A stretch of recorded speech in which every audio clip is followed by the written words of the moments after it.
I'm just in a good mood. Am I not allowed to be in a good mood? You are in a good mood. It's nice to see you in a good mood. You're just acting a doofus and it's like literally making me laugh hard. Like, seriously. All right, in 5. Ed, I'm worried about you. Why? You're not hyped. I'm always hyped. Yeah, where's your hype? Get hyped. I'm hyped. Yes. Get hyped right now. Yes. Yes. Better. World 101 podcast. Yes. Feels a little forced. But like I said, I'm in my Superman shirt. I got on my blue Mass 21 jockstrap. I'm good to go. I feel relaxed. I'm not wearing pants. I'm wearing shorts. I'm wearing pajama pants, but, I'm free balling, so. 'Cause I'm free.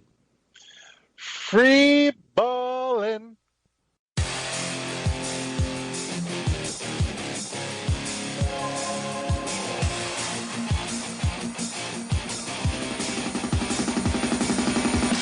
Starting the recording.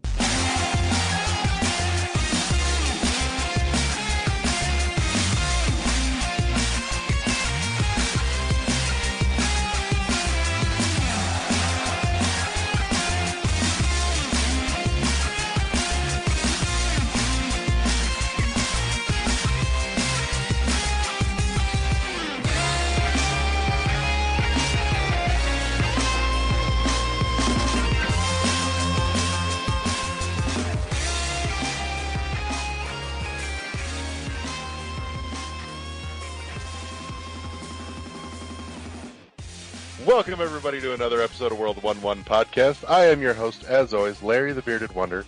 With me, back from his awaycation. I don't think it was a staycation, but it's not really a vacation. It was like an anication. Is Corey Hudson-Derrick. I'm back. I'm here. He Fresh. is. He's I'm here. full of vim and vigor. I'm okay. It's been a busy week. But I feel like I've been away from podcasting for too long. And now I'm back, and I'm really excited. Yes. That's all.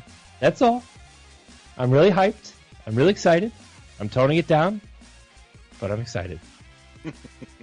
Ed made fun of my face earlier, so I had to tone it down. I was like... I don't ever want you to tone that down. That needs to be your new standard. Should that be my Instagram profile picture? Like, no. Yes. No. Yes. No. Right now, immediately, we'll Do wait not, till you change no. that. Do not do that. I'm going to wait for someone to make an animated GIF of that. Yes.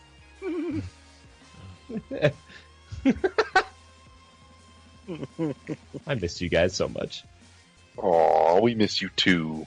I feel Tell like your wife to never take you away from us again. I feel like when I'm hosting a show, I have to be more proper. But when I'm just like I don't see why, because I'm not ever. I know, but I feel like if I'm hosting, it's more I have to be a certain way, and I let everybody play off that. But when I'm like on this show, I feel like I can just like loosen up, wiggle it out, Woo! If we could just get Ed to wiggle it out. Speaking of, also with us this week, as always, Eddie V. I am shaking my rump. Oh my gosh, yes. We can just get you to shake the sand out of your vagina today. No, you don't have to do all of that. Ed works. Ed, I feel like you've been working a lot lately, and I feel like you're just tired. But you need to wake up. You need one of these. Actually, I got my rock star in the car. I have to cover up the label, but because we're not sponsored by this preferred energy drink. But if you guys would like to sponsor us, you can go ahead and reach out to us. Hit us up on Twitter, get a hold of us, and we'll work out the details there. I would love to be sponsored by you. Oh, wow. Insert energy drink. Oh, you look like you're just talking sensuously at it. Right. Oh God. Great night of smooth jazz. Seduction and violation of Monster Energy. I can't. World 1-1 after hours. I cannot with none of this. I literally want you to stop the podcast and be like, be careful you don't cut yourself on those sharp edges on that can there, Corey. Oh no, they're not sharp. It's a twist can. Yeah. There's a sharp edge in there somewhere, I guarantee it. Here it is. Title of the show, ready? World 1-1 podcast after hours. You did that last time. Failure. By Edward Varnell's Sandy Vagina. Monster Why do I Energy. have a Sandy? That's your episode title right there. Why do is I the have a Sandy Vagina of Why Eddie do I B. have a Sandy Vagina? I'm like, I don't know. Wait, And what? I'm just you're my bestest friend. Oh, thank you. Oh God! Anybody play anything interesting? You're my favorite non-white person. You're my favorite Nintendo buddy. Yay. You're my favorite co-host and buddy and friend, friend. Yes. I'm just all over the place right now, man. I'm just like, all right, I'm sorry. Let's go. Focus. All right. So who played something good this week? I'm gonna let you go, Corey, because me and Larry played one game together, and we'll have thoughts. Well, I played a lot of Destiny 2. I played a lot of Halo 5. I played a lot of Gears of War 4. And I'm holding off on Fire Emblem Warriors until Ed and I do the unboxing / talk about. Yes. So, there's nothing new to report on those 1 month to 3-year-old video games. They are still fun. They still look great. And I'm still having fun with them all. Yes. Eddie, what have you been playing? For Switch, I picked up Yono and the Celestial Elephant. Very good game. It's very relaxing. And I'll be doing a review for it probably by Wednesday because I haven't finished it yet. But it's such a nice, cute, somewhat game for everybody. And when I mean relaxing, like, let's just say you got done playing with Cuphead, you just got frustrated, or you just literally had a bad day. You can play this game, and it's so lighthearted and just so the vibe is like very chill. Like, the puzzles are not easy. I mean, it's not hard. It's just like, it's something that you could play and like literally enjoy. And they did a really good job. They have a Legend of Zelda costume for the elephant too. So, Do they? yes. So there's a shop that you could get different items, and they have a Link costume for the elephant. I'm just like, yes, let me spend my 200 coins on it. Horrible. Yeah, it's really cute, and it's not too hard to fight enemies, and the puzzles are, like I said, the puzzles are not too hard and stuff like that. The quests, some of the side quests and stuff, you kind of do within the town. But really enjoyed that game. Played Rayman Legends a little bit. Just still enjoyed that game. Mario and Rabbids, Kingdom Battle, still in the second world. And just like enjoying that. I'm probably gonna go back to the first world and try to play with Luigi so I can level him up, because I don't have him level him up at all. So I'm gonna try to work on that. For PlayStation 4, I haven't started anything just yet, but I'm about to pop in Wolfenstein. Because I want to get that finished so I could be ready for Wolfenstein 2 this Friday. You literally have 4 days, Ed. I'm going to literally be playing it Tuesday and Wednesday, and I'm probably gonna put it on easy just to say that I beat it and seeing the ending of the game. Not really caring for a challenge or anything like that. Just want to like carry up and beat it so I could just see the end and be like, okay, I did beat the game. And see if any of that stuff play a part in part 2. Like Eric Corey said, I got picked up Fire Emblem Warriors. Haven't opened it up yet. But for Xbox One, been playing a bit of Halo 5. Getting further into that game, just enjoying it. But me and you, Larry, have been playing the Turing Test. Turing Test, yes. Yes. So. I want to hear about this game because I downloaded it. I've been playing it, and I definitely have been itching to talk on this one. Okay. Been super hyped. And Ed, I'm going to ask, just because I'm curious, since I know the pronunciation was a little off, do you know where the concept of the Turing Test comes from? No. Okay. I'm going to throw I'm going to throw a little history at you here. It's in reference to the man Alan Turing, who is the inventor of computers as we know it. Mm-hmm. Like, this, seriously, there was a special on Netflix a couple years ago, and it might still be out there. I think it was something called Code Breakers. But Alan Turing was a absolutely brilliant man. He was a big part of the reason that we broke the code Enigma that was being used by the Axis in World War II. But again, like I said, he's also the man that invented computers as we know it, or at least laid the foundation for them to eventually evolve. Isn't that what that movie, The Imitation Game, is kind of about? Kind of. But in any case, the concept of the Turing Test is supposed to be a litmus test as to whether or not artificial intelligence actually exists. Basically, if a person can sit down and have two different conversations, one with an actual human being and one with an artificial intelligence, and the person having the conversation with both of them can't tell the difference between who's actually a human being and who's an artificial intelligence, then the AI passes the Turing test and qualifies as actually conscious and self-aware and alive, essentially.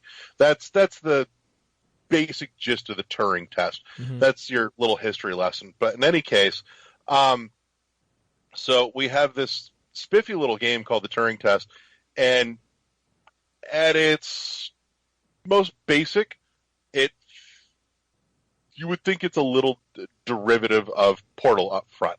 It's a bunch of puzzles kind of laid out in, chamber by chamber format, much like Portal was, except instead of functioning all the way around the single mechanic of portals, it's more to do with power boxes and switches and whatnot, and it's nothing too, revolutionary like Portal was, but the puzzles are sound. They're actually really well thought out. But what really has hooked me here is that there's a pretty solid story here. You're playing as a character that's woken up from cryostasis on board a satellite orbiting Europa. And down on Europa is a mining station manned by like 6 or 8 different crew members. And when you get down to the surface of the moon there, you get in, you've got this artificial intelligence, Tom, who came with the crew to Europa to basically oversee all the operations employed and put in place by this mining company. And you get down, and Tom finds out that, or Tom explains that the ground operations communication has been cut off from the satellite. So there was a point where basically Tom on the satellite could no longer talk to Tom on the ground, and they kind of went 2 different ways in terms of memories. And so for the first part of the game, he's kind of trying to compile everything back together now that he's there and find out what he's missed out on and kind of help piece you in. And you go through like 10 chambers at a time, and then you get this section at the end where you can kind of dig into like the crew quarters or the main deck of the base, and you get little bits of story non-verbally by kind of looking around and reading some of the stuff laying around, and that's where you really start to kind of find out what happened and what went wrong. Meanwhile, every chamber you're getting a little bit of conversation between yourself and Tom, and it's superbly well voice acted. I love whoever did the voice for Tom is spot on perfect. This dude is awesome. I don't know how far in you are, but I'm almost to the end of chapter 4. I'm probably about to. I think I just started 4, because I think it was like I got to the second. I guess it's like a yellow puzzle, like the room is yellow. It's like where that ladder is at, and then when you do that, I guess it does like a flashback. Because I just got that achievement, and then I'm probably almost close to the end of 3, about to start 4. Yeah. So you especially start finding out a lot of what's going on when you hit, I think it's about the end of chapter 3, where you get to the crew quarters. Because there's some like pads and tablets where you can read through some emails back and forth, you find out a couple things have been happening. And I don't want to spoil this because it's so well written too. Like, I haven't had a good hard sci-fi fix like this in a long while, and this makes me all kinds of happy. But in any case, there's something going on to where the crew that was on the surface of Europa intentionally rearranged the modular design of this facility to keep Tom out. It's intentionally made to block any artificial intelligence. It's designed to be a Turing test. If you were an artificial intelligence, you couldn't make it through because of the limitations that have been placed on its logic algorithms. So in order to actually get through and find the crew, you would have to be human. And they get into some of that, but in the dialogue between Tom and your character Ava, and it's extremely well written, and hence the title of the game. But I'm getting to a point now where, and this is part of what I'm really liking about whoever voices Tom, is that here's this artificial intelligence, always very mellow, very polite, if you will. I wouldn't say chill, because he's getting to a point where you can tell he's starting to push Ava for something. And she's not, depending on how much you've read and found in those little end chapter scenes, you'll know why he's pushing it. Because if you've read up and you've caught everything, you know that Tom has started to figure out what happened when communication was broke and what he's pushing for, but he won't come out and say it because he doesn't know yet. It is absolutely well written and phenomenal. It's one of those games that just it just unravels itself as you play along. It's like an onion, just unraveling. It does, but it's unraveling at two different speeds depending on how observant you are as a player, and so you can pull more information that really clues you in if you're paying attention. But if you're not, then you can't get any more information any faster than it's being spoon-fed. So there's the line that's being spoon-fed to you, and then there's also the part that if you dig deep, you don't even have to dig that deep, but if you dig a little, you'll know more of what's going on, and you'll go, oh, shit.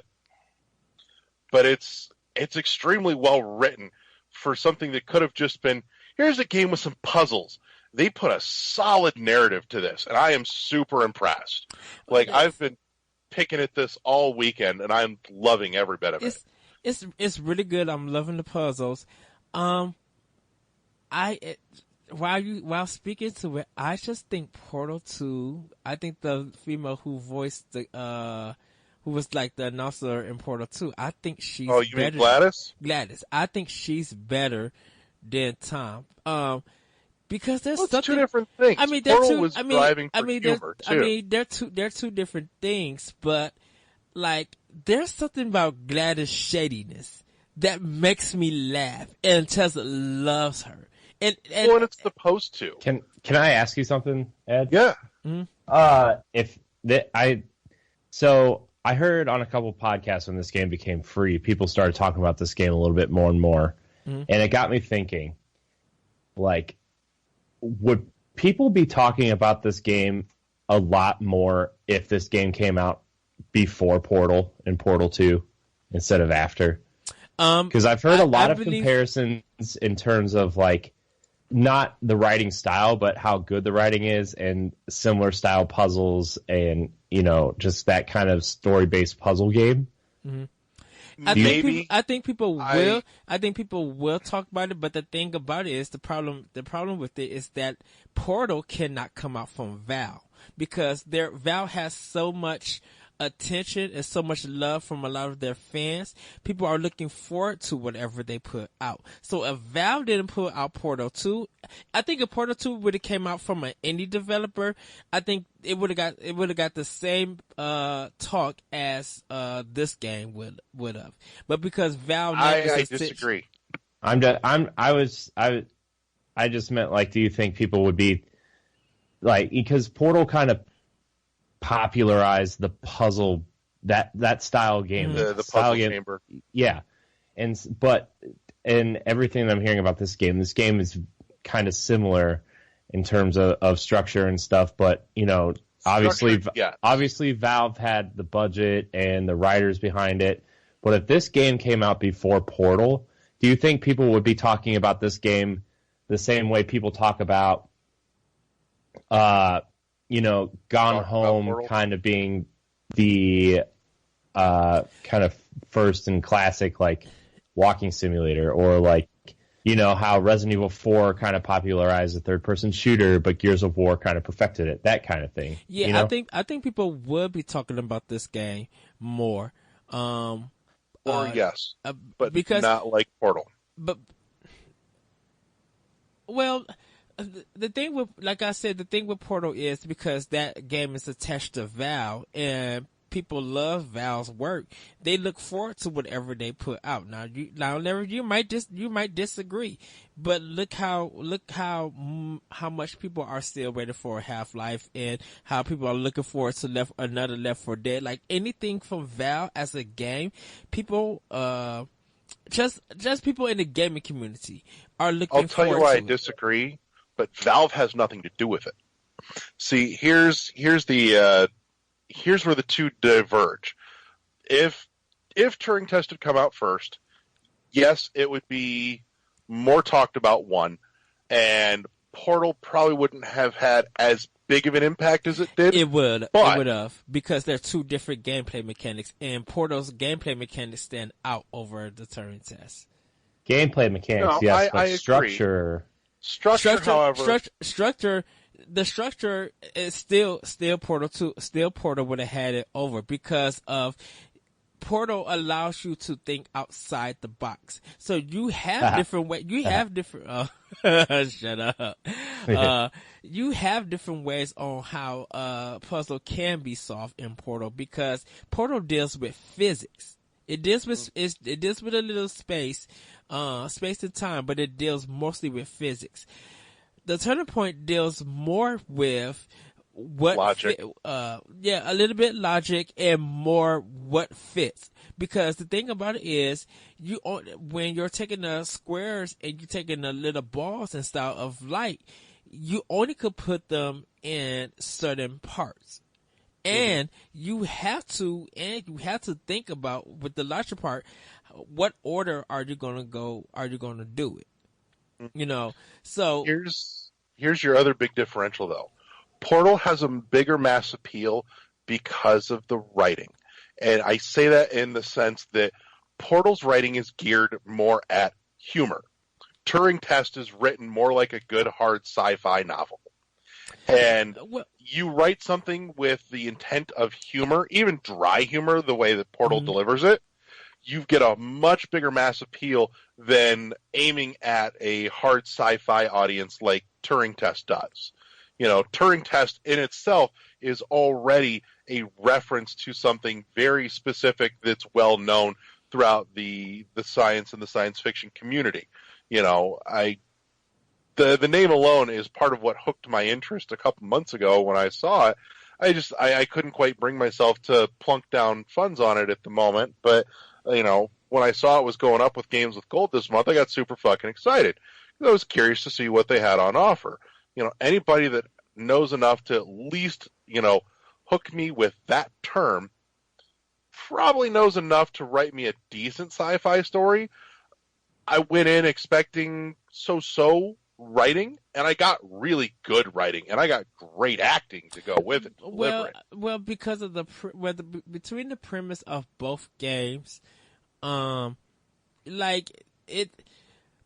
does have a serious tone to it at times, but yes, yeah, but not an overall. But the thing with Portal is that it takes you kind of almost in a BioShock / System Shock kind of way of narration with Gladys, where there's something that's audio that's telling you something, and depending on of course you're succeeding, it's making that that voice happy or a little bit agitated. Where with the Turing test is that you're not starting in a test facility. You're landing on wherever this thing is, and you're kind of trying to solve Europa. You're trying to kind of solve a mystery. So you definitely can't. You really can't have that same kind of story structure as Portal, because you're not really being tested. It just feels like it feels like you're going through corridors, and everything kind of there's been something locked behind this corridor. And so what you got to do is you have to solve it in this manner to get a key and to unlock it. So think of the Legend of Zelda, like a puzzle dungeon into that and try to get to the next room. That's kind of what the Turing test is. Where Portal is that, you're solving the puzzle, but you're solving the puzzle to go to another puzzle. And it actually changes at each level or each room on how are you going to get out of this, and where you're going to place your portals at, how you're going to think the physics are going to work. You have to test stuff where none of that is in the Turing test. Now, story, like I said, because of Portal being attached to Valve, that would get more talk than this game. But if Portal came out from another indie developer, just like this game came out of, I think both would have shared the same talk, because there's going to be comparisons. There's going to be more comparisons than what they did with Portal with Valve, because as an indie person, the stuff that's in Portal, that stuff probably wouldn't even exist. They would probably have to think of something completely different due to their budget and their team working on a game like that, if Portal was an indie game from a different developer. I will say too, just as a caveat here, as much as I've been raving on Turing Test for the last 10 minutes, whatever, 15, it's not without its minor hiccups. It's got some small technical issues, but they are just that. They're small. Is it when you like almost go to another room, it like load? Sometimes it freezes and loads. Because it was doing that on mine. Yeah, it does that. So in between rooms, you get that kind of cleanser hall, and it'll save your progress automatically, but then it pauses for about a good 10-15 seconds while it's loading up the next room right in front of you. And honestly, I wish they had smoothed this out, because I really like the music. It plays to the ambiance of what's going on very well, and I wish it did not have that break in it. I really wish they had smoothed that out much better than they did. It's got a couple of minor rough edges, but they are really just that. They are minor. Beyond that, I really can't fault any of the logic puzzles. They're solid logic puzzles. Yeah. They're kind of helping scratch that itch that's somewhere between Portal and Witness for me. Like you said, Portal is more physics-based puzzles. Witness is more logic. Turing Test is kind of the melding of those two. Turing Test brings you the format of Portal and the brain-bending logic from Witness together. And I'm loving every bit of that. It helps kind of scratch both those itches for me, and then it also gives me so far a well-written and well-executed story. So I've got no complaints. So all around, fucking solid game considering it's free this month. And it's a really good game. And if people, I feel like if people do not download this game and it goes back to whatever price it is, it's a definite must buy. Like, it's worth the money. Yeah. I want to say it was like $15-20, but here's another thing that I think hampered this from being a bigger thing than it was up until right now, is the fact that what the fuck happened to demos? Seriously. Ask you know Nintendo. They're It would putting be them like out. a 5-chamber demo of this, It's and not I'd even have dropped money months ago. it's not even a demo. What happened once again, what happened to the marketing? Because if What we happened to Xbox Live Arcade, man? Xbox Live Arcade would have fixed all this stuff. I don't think No, arcade back on 360, like everything that came out for Live Arcade had a fucking demo. I don't think arcade You know? would have did a lot in this era, in this time right now. They I'm didn't like, have to market it. like, Just let me make, see like- that it's there and let me play a little bit of it, and I'd have been hooked. I mean, here's the thing: like, you wouldn't even have to reopen. Like, I know the Xbox Arcade or Xbox Live Arcade Summer of Arcade thing is kind of dead, but like, what if like next summer to really push the Xbox One X during the summer after their spring lineup comes out? What if they did like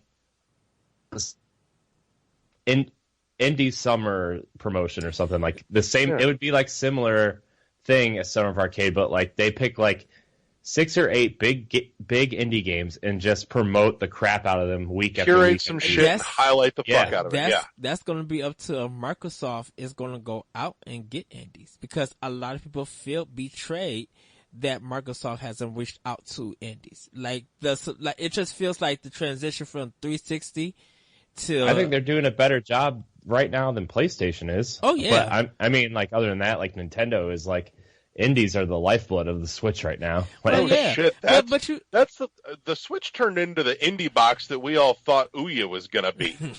shoot, what Steam should have been. do we should really be. think Ouya was really going to be anything? Honestly, You know what? I Yeah. had Ouya is hopes something of you Ouya yell as being really a loud solid when you're indie done box. making love to your wife. Wow. I'm gonna Ouya right inside of you. Well, the thing I think the thing with Ouya is that it had promise, because it said that it will allow people to modify what they wanted it to be, and A it's little just open source console like that anybody could use as a dev kit right. Which is like, had what I think a solid lot of potential to think be a great indie box. I think a lot of people are expecting the Atari box to be that too. Now, you know, I'm because not like, banking on that, not for what Well, they're charging. this is the I mean, problem. I don't think that the Atari box is going to be successful at all, but I think like that's what Atari wants to be, is that box that people look to say, oh, yeah, here's a bunch of cool old Atari games and some indies, but it runs Linux, so you can run whatever you want on it. But this is the problem with the Atari box, is that people gonna get it and hack it. Of course, Atari already got like plug and play for Atari, and then Xbox. I think Xbox got a Atari Collection 1 and 2 already out. So it's just like, what is the reason to go back to Atari to play any of their games? I don't think anybody's like really clamoring for Atari games though. Like, I think Atari needs to get its messaging and its marketing straight real quick before they start doing much more, because right now it's this nebulous thing that some people know is coming. Because, yeah, it's been talked about a little bit, but it's not really being broadcast super loud. Every once in a while, a tidbit of information's come out over the last couple of months, and there's a couple articles on it, but nobody's really drumming this thing up, and blowing the horn on this thing yet. And so Atari needs to get its fucking marketing in order and be ready to just lay everything out in one big blast.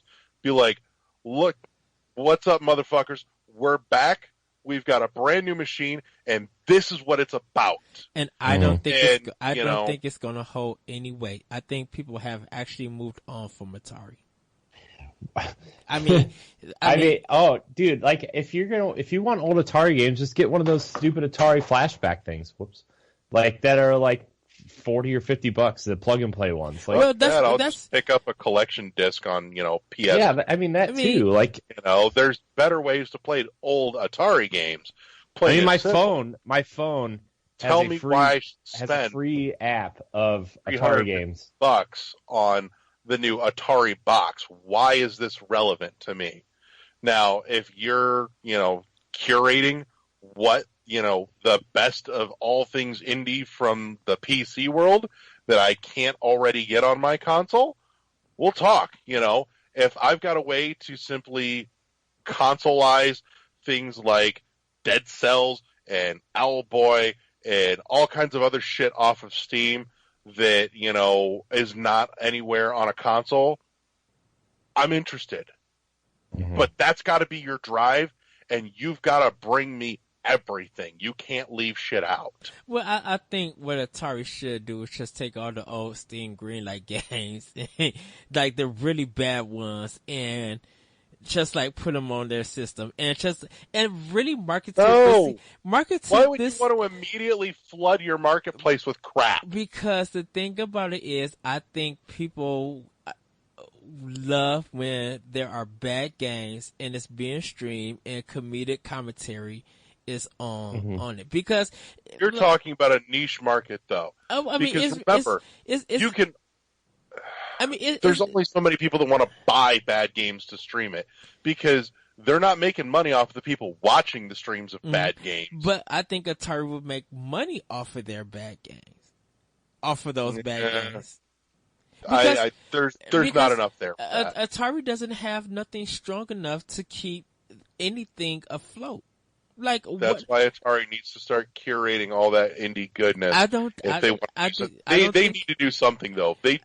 First of all, their box should not be $300. First of all, that box should be about as much as the Super NES Classic Edition, right? Like at the most should be $79.99. And then if they want people to open source, like if they want to promote it as like an open source box, like provide people with the tools to do that, maybe for a separate cost. Like, don't go out here and say, hey, I have a $300 box, which, by the way, PS4, Xbox One, and Switch are all cheaper than, and run really amazing software, and say, oh, and plus you can develop stuff for it, or you can, you know, we're not saying you can run emulators on it, but it's open source. Like, you can't say that. The thing about it is that Unity and Unreal are two big middleware engines at this point in time. So if Atari has not reached out to them to get stuff on that system, it doesn't need, like you said, Corey, it doesn't need to be $300, because what's going to happen is that people are going to be making games that's going to be played on an Android phone. It's going to be the Ouya all over, but a little bit worse. Unless there be some people who come across the world and bring student games that wouldn't survive on the major consoles, but somehow it has a fitting place on the Atari Box. Yeah, I don't know. I mean, I don't Atari think needs to get its messaging straight. Plain and simple. They need to just, like, if they want to come out with a box that's going to compete with something and try to do something a little bit different, like, look at what Nintendo's been doing the last 25 years, right? Look at that. Like, okay, you want to have a box that's comparable in power, but do something to differentiate yourself. And actually, Atari should, like, if they want to have a box that's going to compete, open a couple studios, give them some creative freedom to do something with either A, old Atari IP, or B, hire people to come up with new IP, new interesting ideas, sell your games for $20-$30 on a digital marketplace, have these cool ideas, something like Turing Test or Portal or Shovel Knight. Get developers to do their own things and put them on the box for $30-$40 instead of $60. When you come to market, you've got to have a killer app that makes everybody go, this is why I've got to fucking own this, because this is the only place I can play this. I don't even think they need to do that. I think Atari needs to just go ahead and return to the arcade scene. No one is dominating the arcade scene. What arcade? There's no arcades left to go to. But that's the thing. No, like I was about to say, no one is dominating the arcade scene. Atari used to dominate. There's no arcade left. There is. Well, at some places there is. Like, there's not enough for it to be profitable. Only in areas where. But that's the thing about it. If Atari could start putting out some good arcade games to bring people back into arcades, where arcades can grow back as a business, Atari would lead that, because definitely, you know, the discussion about high scores or scores in general used to be a big thing, and Atari is if you look up like a lot of Genius World books and stuff, there's going to be a lot of Atari games that have records from a lot of people. So if you bring out a new retro style game from Atari that deals definitely with points in the arcade, a lot of people are going to be trying their best not only to speed run it, but to get the highest points, the highest value. It's not happening. I feel like, maybe like somewhere like, Chicago, there's arcades that are popular, or like, on the West Coast, arcades are becoming more popular because people are attaching bars to them or restaurants and stuff. And like, that's the only thing that's bringing it back is attaching something else to it. Like, okay, Dave and Buster's is really big in this area, but like, here too.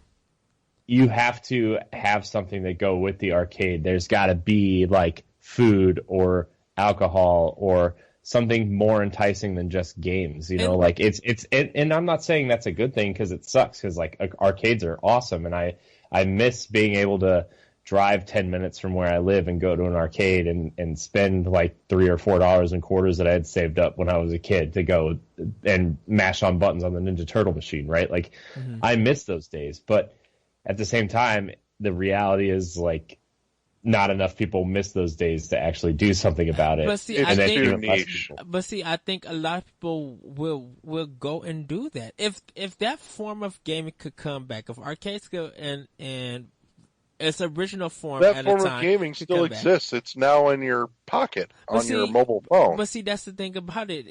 You don't get that good experience. That doesn't expose your skill to others.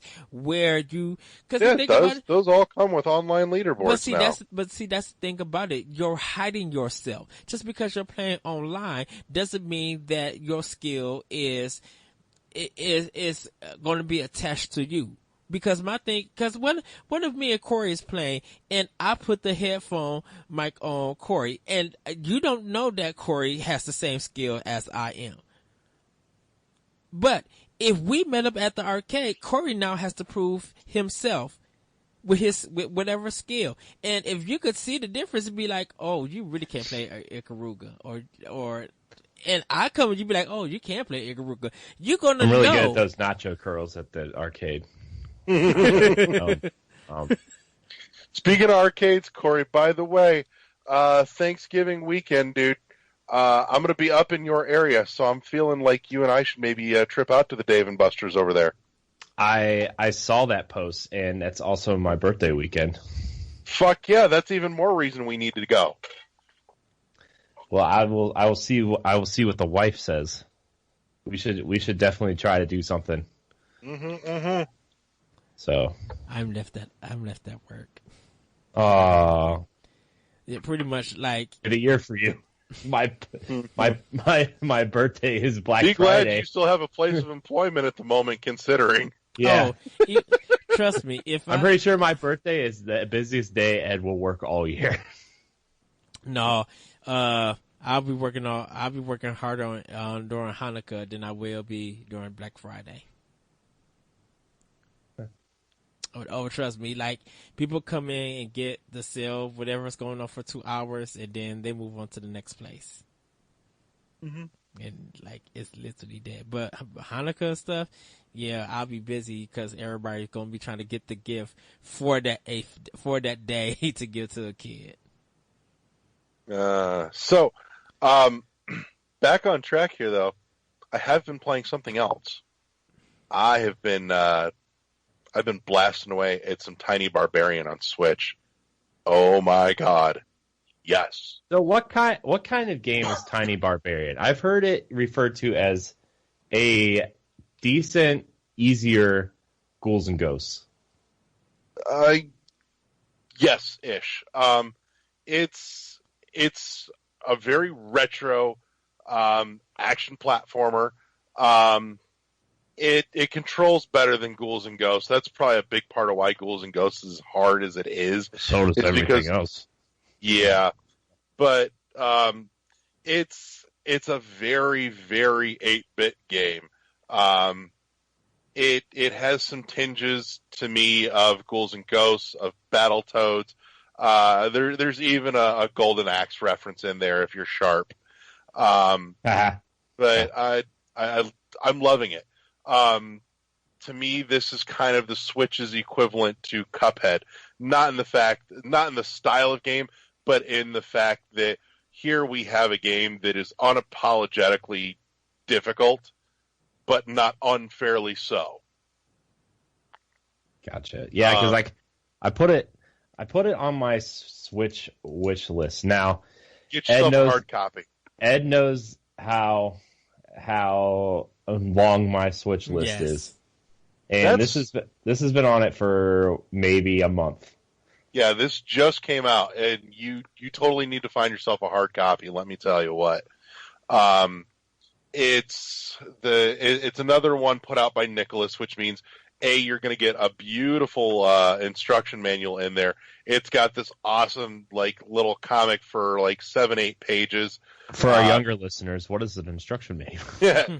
Well, since we're on the YouTubes, let's show them. Just 1 second. You keep chattering. All right. I did play one other thing while he goes and gets that. I did get NBA 2K for Switch. And let me tell you what, that game is everything and more that I hoped it would be. What? Oh, I got the FIFA 18 on hold, so I'm going to pick it up Friday. It actually came into our store. Yeah, NBA 2K18 on Switch is pretty awesome.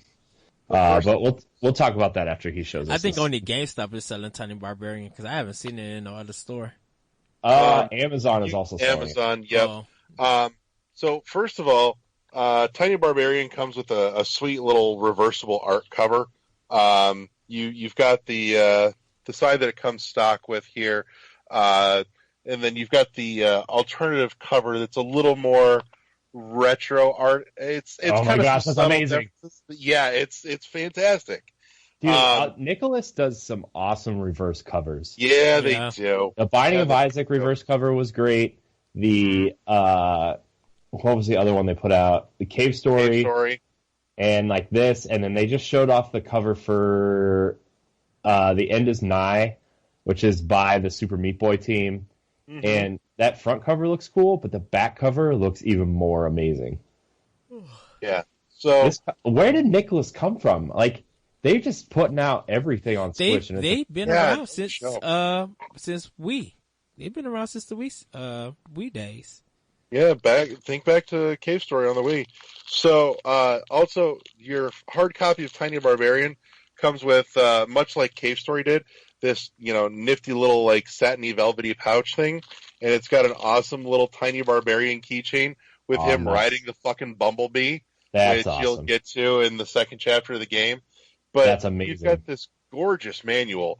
So if you're listening to the audio version of this, I highly recommend check out our YouTube channel so you can see the video version of this shit that we share. At about the 46-minute mark, I mean, you could probably just check on your phone if your audio version. But so you'll probably get a couple-minute difference for intro stuff that doesn't make it into the YouTube channel. But anyways, so opening up with this pretty little cover on the manual. And this manual's not real big since obviously these things fit into the Switch cases, which are already itty-bitty. But you jump in here and you've got, just this classic 80s style cartooning, with the story so far. And it's nothing really super well written. It's just enough to give you a little, funny ha-ha. Here's a good guy, here's a bad guy. And that's awesome.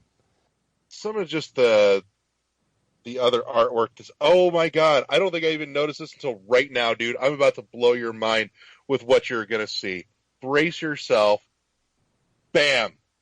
Oh my gosh, is that a naked chick playing Game Boy? Yeah, it is. That's funny. That's amazing. Yeah, but I mean, the whole manual is just littered with awesome little bits of art like that. You've got your goofy little barbarian there just kind of hanging out with his gold and shit and his sword. And that's amazing. It's so well done. That's awesome. Yeah, they've even got at the back there tiny tips. And you've got your barbarian totally tubular pumping fucking iron. in his ridiculous print, muscle shirt shit. That's It's amazing. so beautifully 80s. And but that reminds me, I did have a thing I wanted to talk about, since I know you mentioned that you were thinking this might be GameStop only. I know for a fact that Amazon is selling it. So it's not, retail-wise, it might be GameStop only. But it's the same thing as I know this isn't really an indie game, but that sim racing game coming to Switch. Mm-hmm. The physical copy is a GameStop exclusive, but Amazon Which is also game selling was that? Gear Club Unlimited. Oh yeah. That's right. Making sure we were talking the same thing here. Yeah. So, but Amazon's selling that as well, retail, but it says GameStop exclusive, so I don't know. Yeah. I'm mad at GameStop right now, but that's okay. I'm a little pissed at GameStop too, and here's the thing we were going to talk about. That's actually why I had covered this case kind of carefully when I showed up. But you know what? Since we're talking about it, fuck it. Yeah, I bought it at GameStop. And on that note, fuck you, local GameStop. You know who you are, you stupid bitch. I rolled up and Fighting words. I wasn't not happy here. I was going to have a more constructive way of saying criticism. that. No, I'm done being constructive here. I worked at a game shop for years. I took great pride in being extremely knowledgeable and knowing my fucking craft and my product. I put effort in. This broad, that's the nicest term she's going to get out of me, is we're calling her a broad, and that's it. In any case, so I just got done grocery shopping at Walmart, and I had seen a copy of Sign Mora sitting at Walmart, hard copy. It's on my list. I want it. I kind of had to make a decision. Am I getting Sign Mora or am I getting Tiny Barbarian? And Tiny Barbarian won out. Sign Mora will be next. But in any case, so I go into GameStop. I get my copy of Tiny Barbarian, which is the last copy, which means they've gutted it and they put their sticker physically on my case as I'm picking it off now, rather than on the goddamn shrink wrap where it belongs, so I can just pull it off. Secondly, I asked the lady, I said, do you guys, how much is a copy of Sign Mora? And she says, no, they didn't make a physical copy of that. I'm like, really? Because I just saw it 5 minutes ago across the street at Walmart. You know what she says? Blow your mind. She says, I don't keep up with that kind of thing. It doesn't really matter to me. I'm like, this is your fucking job. I came in here, I asked you a simple... You didn't even bother to look up from whatever the hell you were reading to look and see if you got a copy, or if you knew you didn't get a copy. If I'm asking you for a copy, check to see if another store nearby has it that I can go buy it. If you're at the cash register, most of the games are there, and all the new releases are there. So she should have been able just to turn around to see if it's just laying on a counter or something. And they didn't have any, which is fine. But, don't sit there and tell me with certainty that it didn't get a physical release. First off, I'm going to tell you wrong, because I just saw it in front of my face 5 minutes ago across the street. Well, she's probably thinking that's just you not doing your job. She's probably thinking about, if you seen it across the street, why you didn't just buy it there instead of coming here? That's probably that's her logic. Something else that I'm asking you. But at that point, then, why would you, I'm just saying when you mentioned it, that's why. Yeah, but even still, don't sit there and tell me, yeah, I don't keep up with any of that because I don't care. Really? Why the fuck would I ever come back to your establishment for anything? Why is she even working there? You tell me you don't give a shit. Well, she probably desperate because she need a job and she got some bills to pay. That's the only reason why she's there. You're getting paid to do a job. Do your job. That's not hard. She won't be there long. You know good and well GameStop rotate their Corey has a different story about that one. But I hope she's gone soon. But let me tell you, I have no intention of going back to there for spending any more money. It's just, that was the last straw for me. You'll go to a different GameStop. No, I won't. I'll I have no problem. What about the splitting one in the between mall? Best Buy and Amazon. Yeah, I don't go there for anything anymore either. I barely go to the mall for much anything these days. So, Well, that's what I'm saying. Switching it to going to the mall instead of going to that GameStop. nah, you're dealing with a company mentality of it's okay to hire people like this. Well, I mean that's pretty much any job, But to be honest. And I'll take my business to Best Buy where I don't expect them to know shit. well, shoot, you're just gonna walk into a whole bunch of empty cases, and so good luck with that. I would say, at least I would say Target on the principle of the issue. But in any case, so yeah, that was my venting about the bullshit at GameStop this past week when I went to go get my copy of Tiny Barbarian. So, but in any case, Tiny Barbarian, $30, totally recommend it. And oh my God, get yourself a hard copy. I walked into my GameStop and picked up my Fire Emblem, just like, y'all have any more orders for the for Xenoblade Chronicles X controller? He said, let me look. Yes, we do. Can I put some money down on it and pre-order it? After I told everybody on File Blog and even Corey, that controller looks ugly. I'm not gonna, just like, I got the money. Couldn't help yourself. No, see, what happened was Ed told me, like, he's like, that controller's ugly. I'm not getting that thing. I'm just gonna get a regular one if I get one. And then yesterday I get this message. No, maybe it was 2 days ago. It was Friday. He's like, ... I pre-ordered the Xenoblade controller. Of course you did, you whore. And that's what Corey just said. He's like, of course you did. I'm just like, shut it. He's like, shut it. Ah, man, Yeah, I was so mad. I don't like to talk crap about people in general. Okay, I don't normally either, but man, that shit had me pissed off. Okay, so I pre-ordered the Fire Emblem Collector's Edition, right? Yeah. And I told the store manager there that I've known for 3 or 4 years at this point, and like we're friends on Switch, we're friends on PlayStation, like we play games together and stuff. Like I told him, and he knows me. Like I'm just like, hey man, I know this game comes out Friday. I work a 12-hour shift on Friday. I might not make it. Right? I might not make it to pick it up. Is it okay if I pick it up on Saturday? He writes a note in the thing, right? In the thing that says, I'm going to pick it up on Saturday, whatever, maybe Sunday, depending on how work goes, right? Yeah.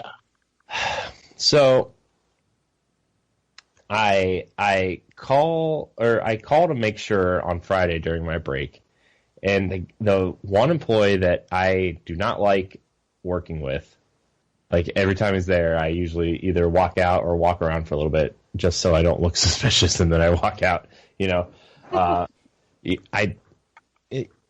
I'm like, hi, I just am calling to make sure like my Fire Emblem thing's still there. Like I won't be able to pick it up today. And then like before I can even finish, he's like, well, it's a hot item.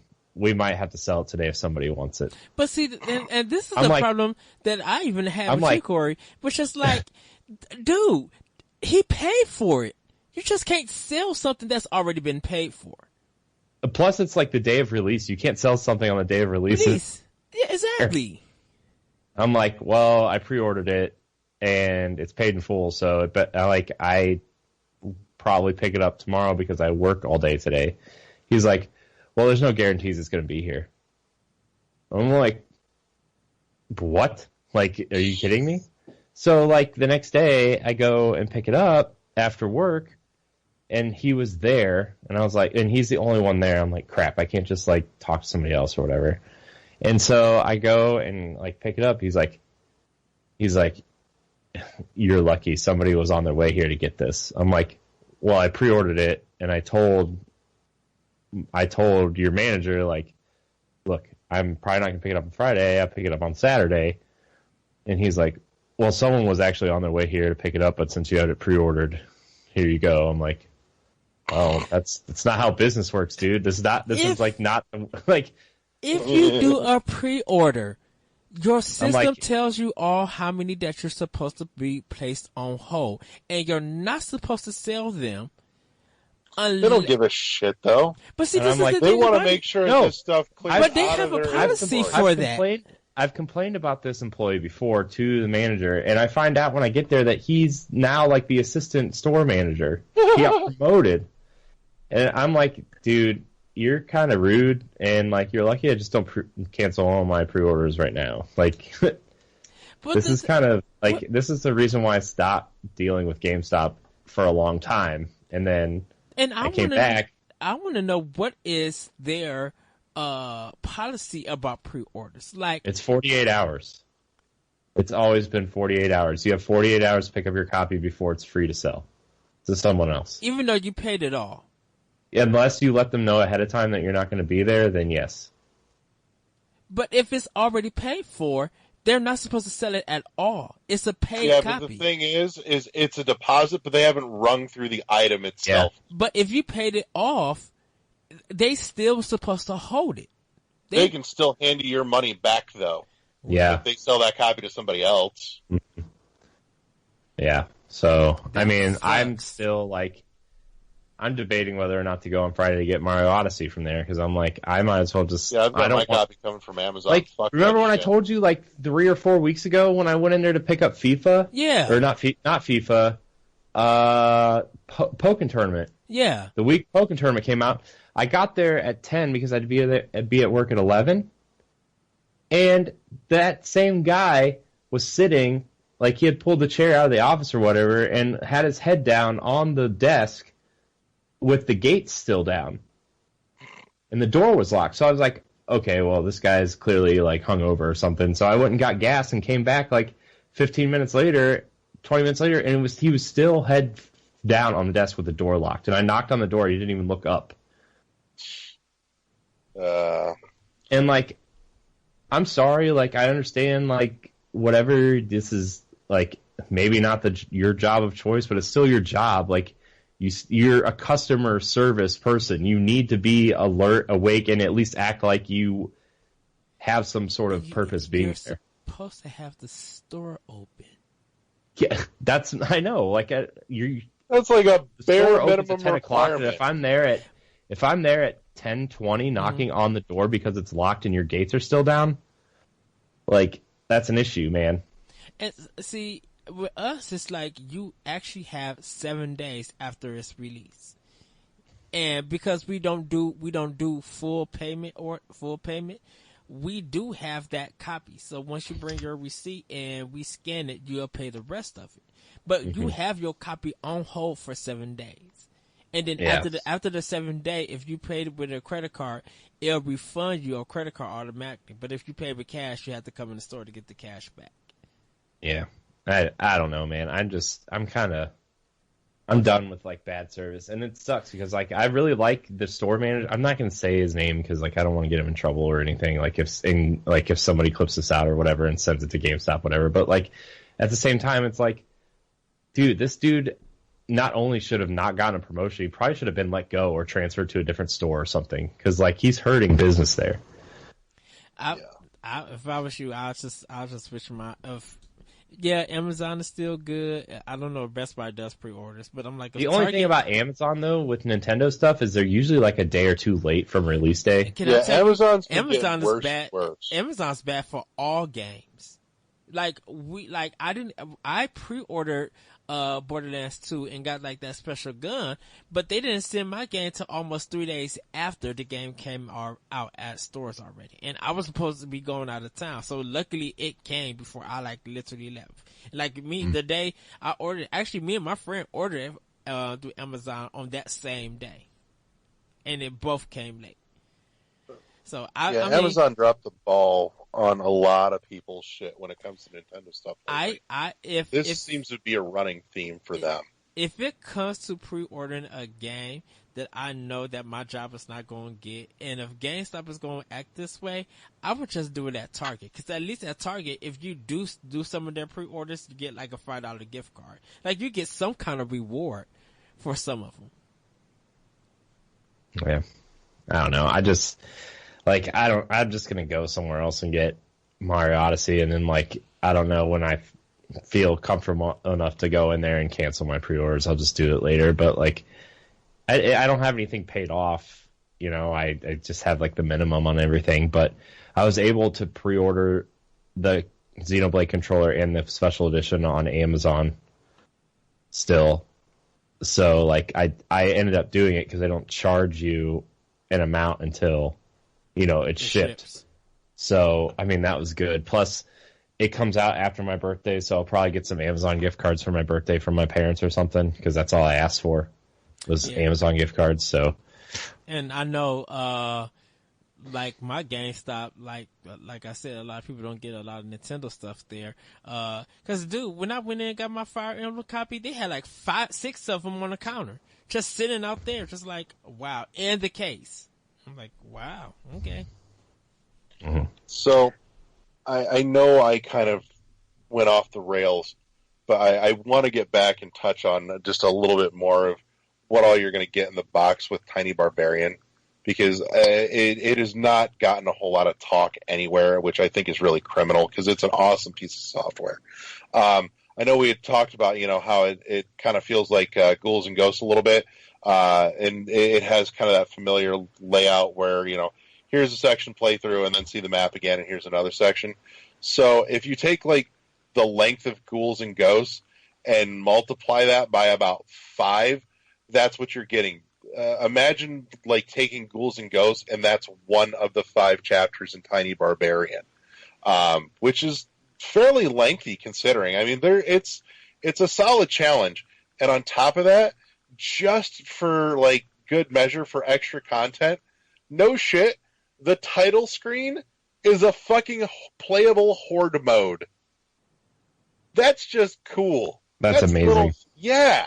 Like, you can go in, and before you hit the title screen where it says Tiny Barbarian DX, it puts you on top of this little mountain, and there's hordes of enemies fucking climbing up, and you're fighting them off, and you just keep going until you die, and when you die, it brings you to the title screen. You can go into the main game, or you can go back and play the horde mode again, just to see how long you can last. Just for fun. That's awesome. Totally worth your $30, plain and simple. Go buy it. That's awesome. Well, I can't buy it because Mario Odyssey and Wolfenstein is this weekend. Like, and I'm off Friday and Saturday, so yeah. I think I'm gonna hold off on Wolfenstein till the Switch version. I know that sounds ridiculous. That sounds ridiculous. But like with working my way through Fire Emblem Warriors or like. When Ed and I, like, I'm planning on playing that before I play Odyssey. And then I'll play Mario Odyssey, and then, I'll pick November, Doom. I want to play through Doom again. Yeah, and then Xenoblade Chronicles 2 and the Destiny expansion in December. Like, Wolfenstein 2, I want to support that game. I really do.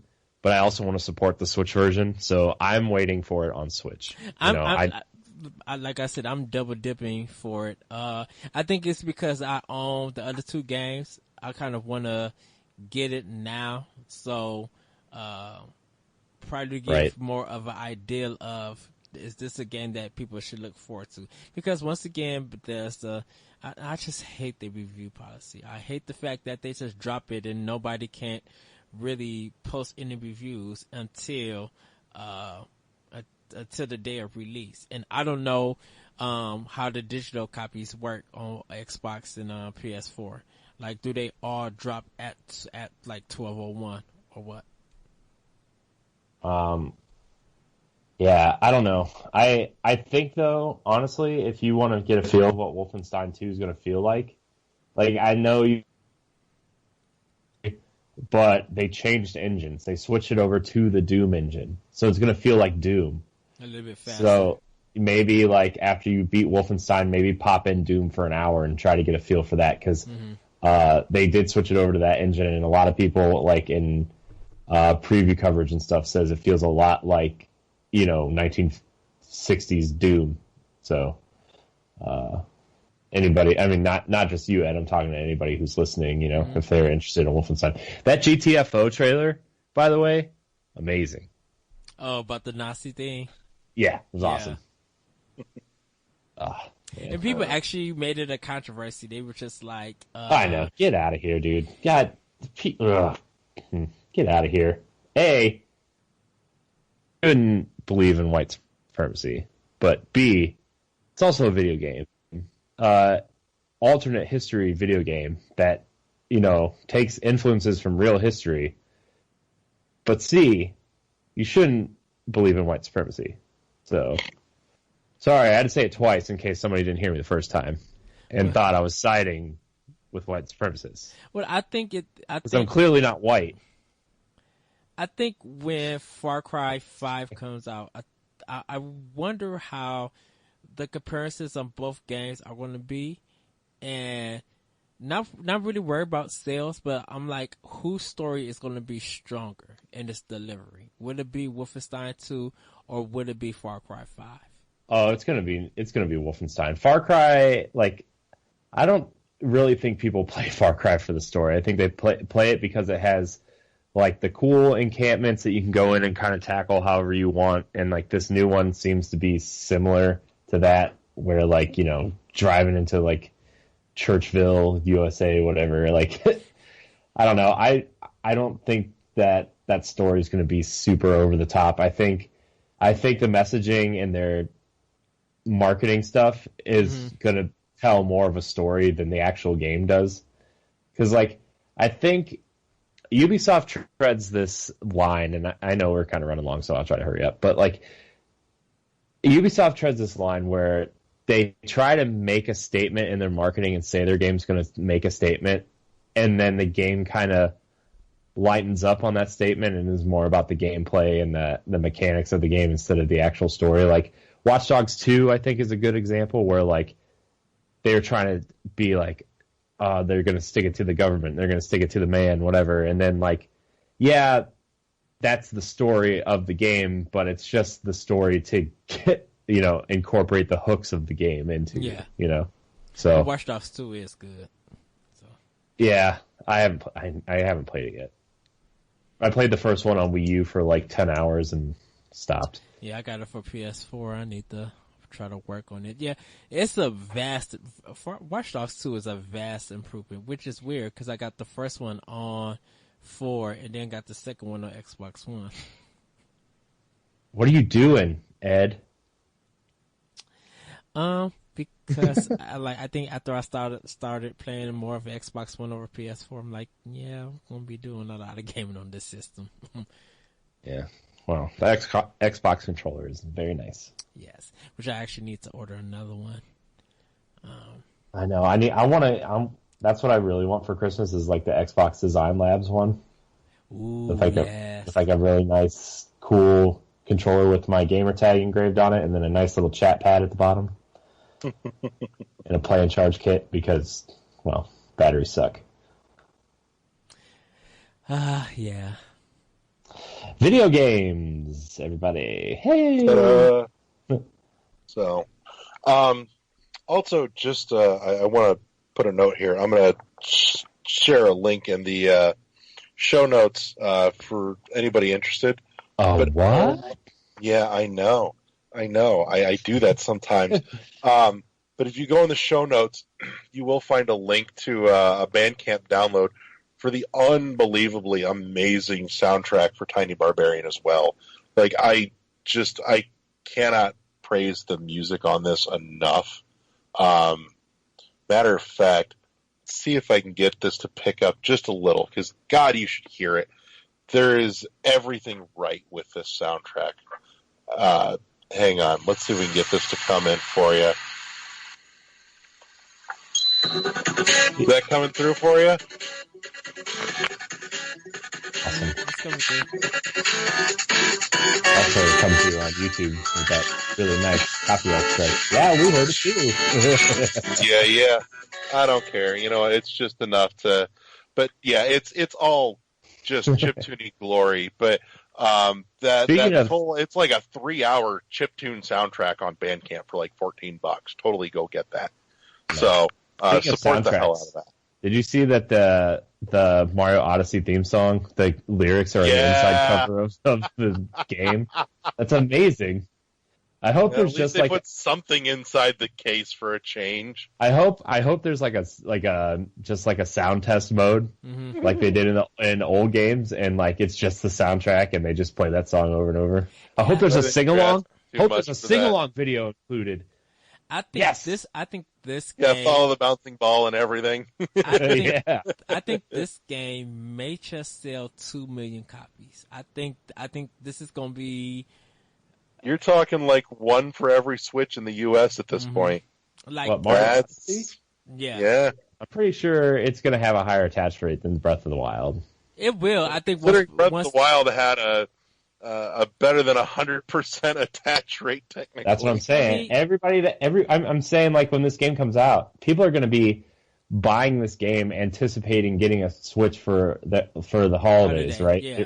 They're gonna, like, even if they can't get the bundle, they're gonna be like, oh well, A, if there's a Black Friday sale, or B, if like I'm gonna trade a couple games in to get Odyssey because I'm expecting to get this for Christmas or Hanukkah or whatever, you know, like, oh man, gosh, okay, that Mario Odyssey trailer, the dancing trailer, yes, I got love me that. really excited. Like I was excited for Mario Odyssey, but like I'm not the biggest Mario fan. Like the last Mario game I 100%ed and completed to 1,000% completion was Super Mario 64, and then Super Mario 3D World I almost 100%ed, except that last world, like the bonus, like the third bonus world, was so hard that I just was like, I give up. I can't do it. It's too hard. But like I'm ready for Odyssey, man. That music video was amazing. Yeah. Oh, so good. Well, we literally shall see what's going to happen, because hopefully Nintendo put out a lot of Switches. I know one Target actually put the Mario Odyssey Switch out, and I'm just like, you guys need to take this off. I seen the picture, and I was just like, y'all gonna get in trouble if y'all sell the system with this game. But yeah, hopefully they send out more Switches, and they send a lot of copy of these games. Because I'm really surprised. I'm really surprised that Fire Emblem and Xenoblade are getting collector's editions, but Mario Odyssey is not getting a collector's edition. Right? I mean, I know they got the bundle. How did that happen? Blood red Joy-Cons instead of the neon red ones, but like, how does your biggest character and your biggest franchise not get a collector's edition? Zelda got one because they see a more guaranteed sale with Mario have been attached to the system. So I would have ponied up hardcore for Mario Odyssey collector's edition. I don't think they would have had enough to pony that up. I think that with the collection editions for some of the Nintendo games, they're trying to draw more attention so it can have more sales, more guaranteed sales. And I don't think Mario Odyssey having a collector's edition would guarantee those sales. I think because it's a Mario game alone, that's a guaranteed $60. Where, Metroid, it needed that push because it's not in everybody's territory is Metroid strong. Fire Emblem, not in everybody's territory that is strong, so they had to attach it. Xenoblade Chronicles, even with the first one and X, it did some sales, but to have more guaranteed sales, they need that collector's edition. So it's just more of a attach rate for a guaranteed sale, Because trust me, if we would have got, like I told Larry, if we would have got your version of Metroid Samus Returns, it would have sold more. Yeah. Yeah. And I'm glad that it actually... And for anyone that hasn't seen that European version of the special edition of Samus Returns, you can check out the awesome unboxing video on our YouTube channel. Yeah. I will say, I think... Pimp that channel. What? I think Metroid Samus Return is strong enough, and I think it's still doing well with the sales. It might have went down in numbers. But I think it proves to Nintendo that... Yeah, we still haven't seen actual numbers on that yet. Yeah. What? Yeah. Samus Returns? We're still not seeing... All I know is that it was, number 8 on the MPD this past month? Yeah, but they're still not giving actual numbers, and I'm really curious as to what it did. I think what it was is, honestly, I think a lot of people who have bought a Switch have moved on from their 3DS, which kind of sucks, because, we've been begging for a 2D Metroid for so long. And like I bet next spring or next summer we get like Samus Returns DX for Switch at some point. Like I honestly think we will get it for Switch at some point. But like, you know, people are moving on from their 3DS to Switch, or people are buying like other games like Destiny 2 or Shadow of War, or saving up for Mario Odyssey or Assassin's Creed. Like, they don't want to spend money on a game for 7-year-old hardware at this point. Well, yeah, but I think people. I bought it. I want to point out, I bought it. Oh yeah, you bought it. Eddie bought it. I bought it. Bought it twice. This is the thing with Samus Returns, that people brought it, and it was the talk of the town on social media. So that's a good thing. Like, I think the last game that took talk of the town was Cuphead. So I think Wolfenstein and Mario Odyssey, between those two, is going to be the talk for like these next 2 weeks. I don't think Call of Duty's going to get it. I know Pokemon Ultra Sun and Moon is going to get the talks, because a lot of people are really hyped about that. There's been a lot of talk and pictures and stuff. And I really want that Pokemon 2DS. So. Speaking of 3DSs and Samus Returns, Eddie, did you finish that yet? No, I did not. I've been working on SteamWorld Dig. So, and then I put in Dragon Quest 8 and started working on that. But I will return to it. I'm sorry. I just decided to play some other stuff, rotating. You were so close to done. I know. Wrap that shit up. Put a bow on it. No. Since someone won't let me play Fire Emblem Warriors, I also been dabbling in Fire Emblem Awakening. Ed. Ed's like, I'm waiting for you, and then I felt bad, so I was like, I can't open it now. I have to wait. It's standing right on my counter. I like I said, I've been playing Yono and the Celestial Elephant. I've been trying to get through that so I could do a review for it. It's just a pretty great game, and you know, Halo 5 is still blowing my mind. So. Speaking of Yono, I'm curious, Ed, if you can speak to this, because I saw something. I have not looked at it yet myself, but somebody said Yono does not support the Pro controller for the Switch. I cannot tell you anything about that because I don't have a Pro controller. I've been using just the Joy-Cons. A lot of the indie games that have been coming out don't support the Pro controller on day one. Yeah. Unless you get like a day one patch. Because I remember Mighty Gunvolt Burst didn't, Blaster Master Zero didn't. I don't think Snake Pass did until you got the 1.1 update. There's been a lot of indie games come out that did not. Kamiko did not support the Pro controller until the 1.1 update, which came like 6 hours after the game released. I remember reading all of these stories about how games weren't supporting the Pro controller because a lot of people expected people to play it in handheld mode, or like they didn't feel like they needed to implement it right away because Pro controllers are really hard to find the first like 3 months. Yeah. And really, for a game like that, you really don't need the Pro controller. You can just use your Joy-Cons and a Joy Grip. Like it's so easy to control. It's not that bad. So like, I mean, I'll admit freely here. I personally prefer my Joy-Cons in the shell over the Pro controller. I barely ever touch my Pro controller unless I've got somebody else that I'm playing with, and I'll hand them the Pro controller. I like my flat ass fucking Joy-Cons. See, I almost exclusively play with the Pro controller. Even if I'm not playing on my TV, I set the Switch on the coffee table and we'll play on the screen with my Pro controller. Like, for me, the way my hands are shaped, having my thumb straight up on the joysticks and the buttons is very uncomfortable.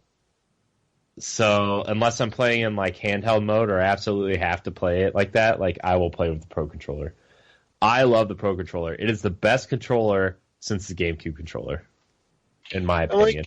I'm not knocking the Pro controller, but it doesn't feel like my go-to.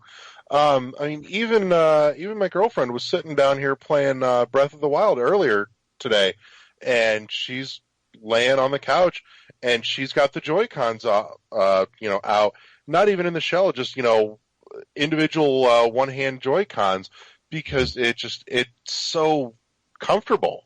Yeah, my wife prefers the Joy-Cons too, because even if we're playing Mario Kart or Snipper Clips or something, and you just turn it sideways, it's a lot easier because she doesn't play a lot of games, right? She plays games when I ask her to play with me, and they're only certain games. So having the Joy-Con sideways is a lot easier for her to wrap her mind around than having this big controller with 15 buttons and 2 joysticks and a D-pad that doesn't do the same thing as what you want it to do, right? So for her, the Joy-Con is actually the perfect controller for her.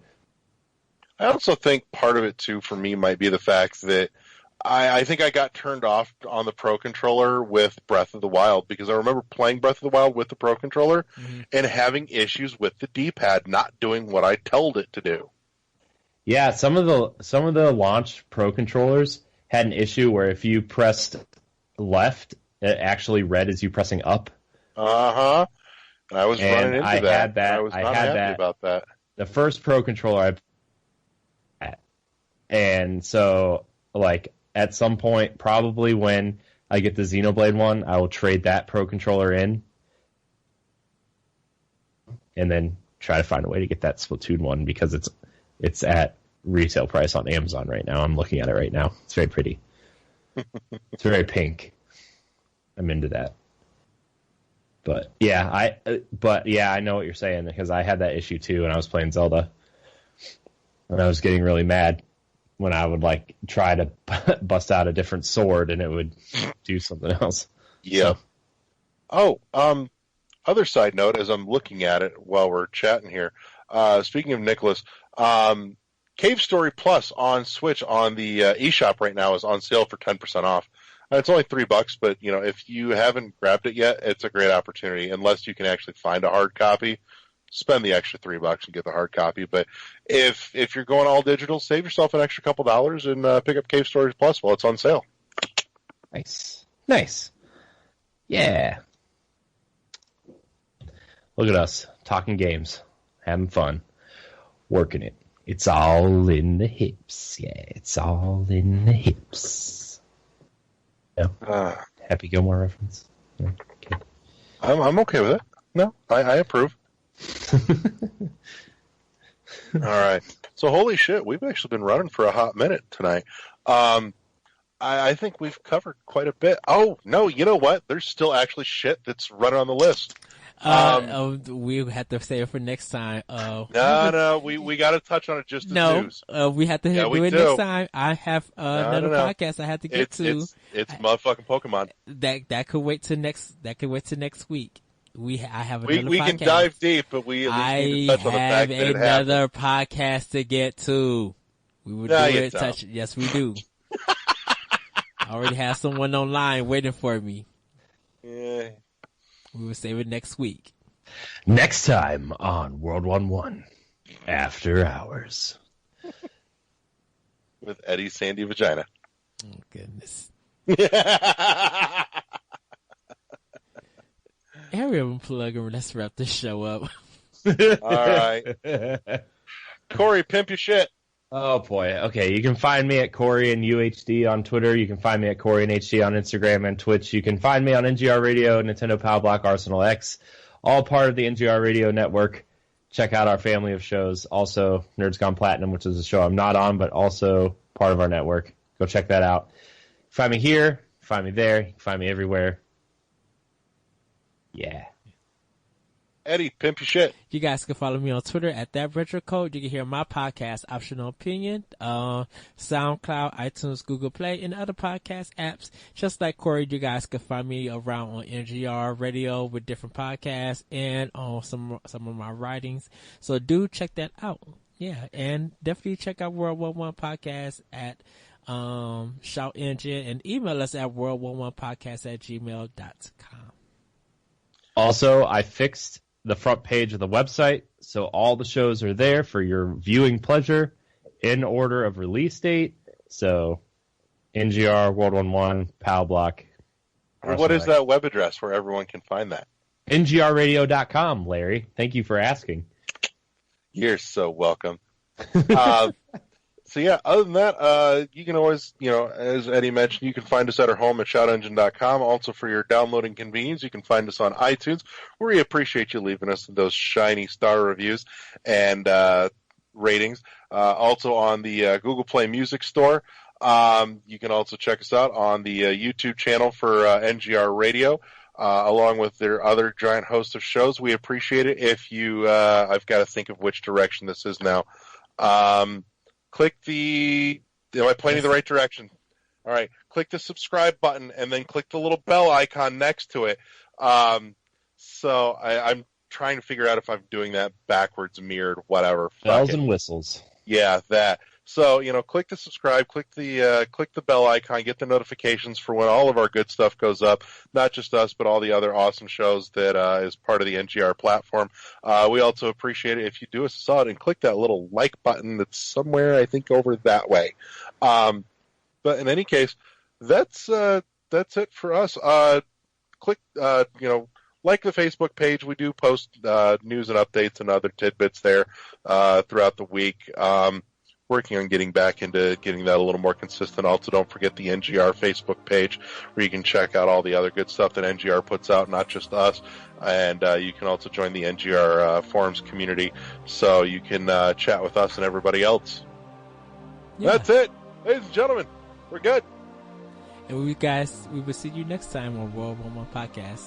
Bye. See you next time. Peace. Woo!